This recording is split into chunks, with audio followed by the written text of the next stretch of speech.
Uncertainty is the biggest fear facing retirees, not just about money, but about how to adapt to this stage of life. For decades, work provided structure, provided paychecks that created guardrails because you knew what to do and when to do it and how much you could spend. Retirement removes all of that.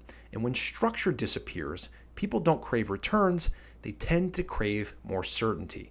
So retirement planning tries to deliver certainty, and that's where the problem begins. When people sit down to plan for retirement, one question dominates everything.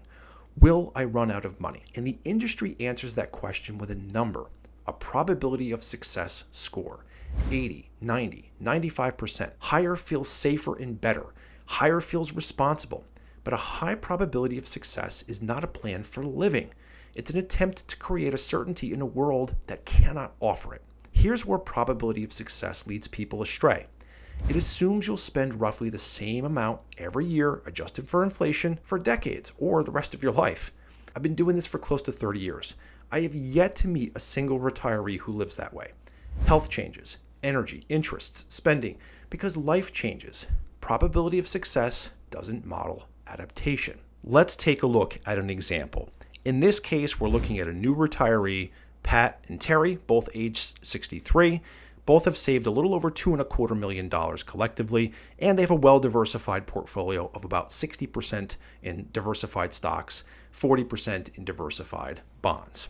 In this case, they don't know exactly what they need to spend because they haven't really figured out exactly what their retirement lifestyle is going to look like.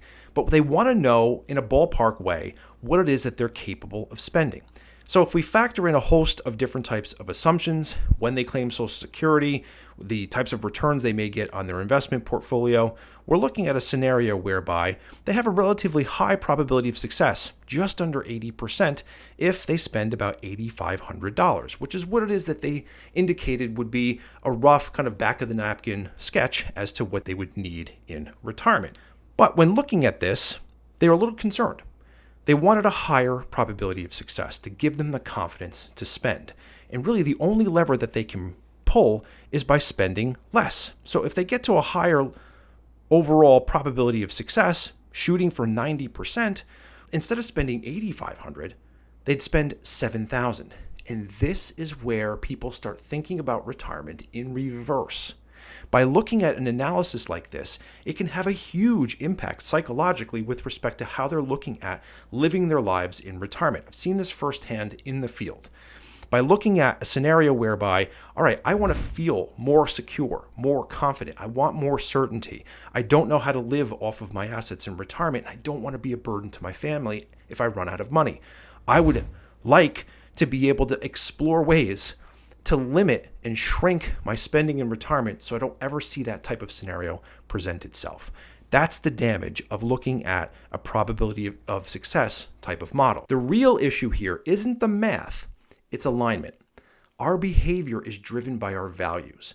And when a plan violates our values, we end up not following it, we reject it, or we quietly drift away from it.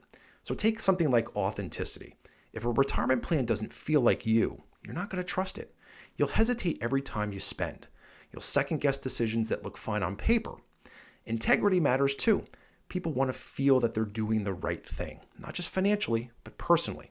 If a plan forces constant restraint that feels wrong or encourages spending that feels irresponsible, it creates internal conflict.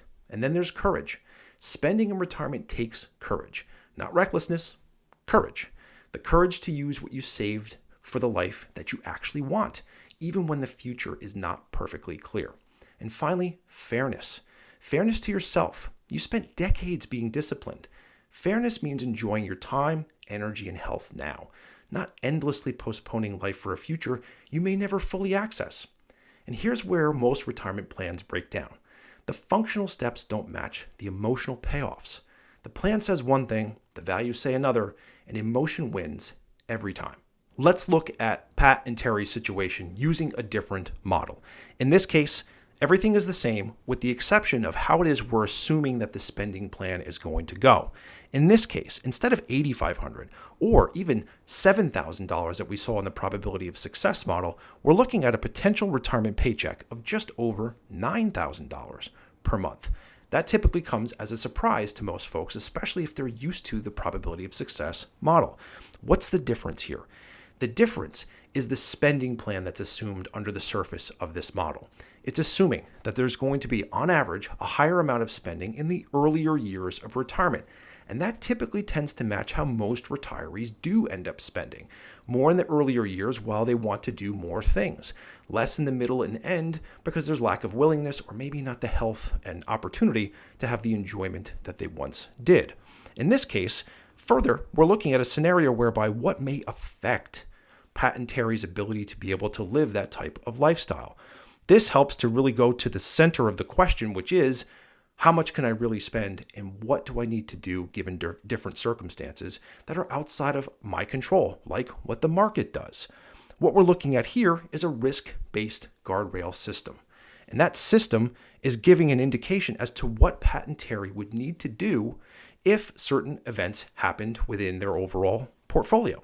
So in this case, if their savings were to increase in value by $326,000 from where it is today, they could think about giving themselves a roughly $1,300 a month raise because of the value increasing.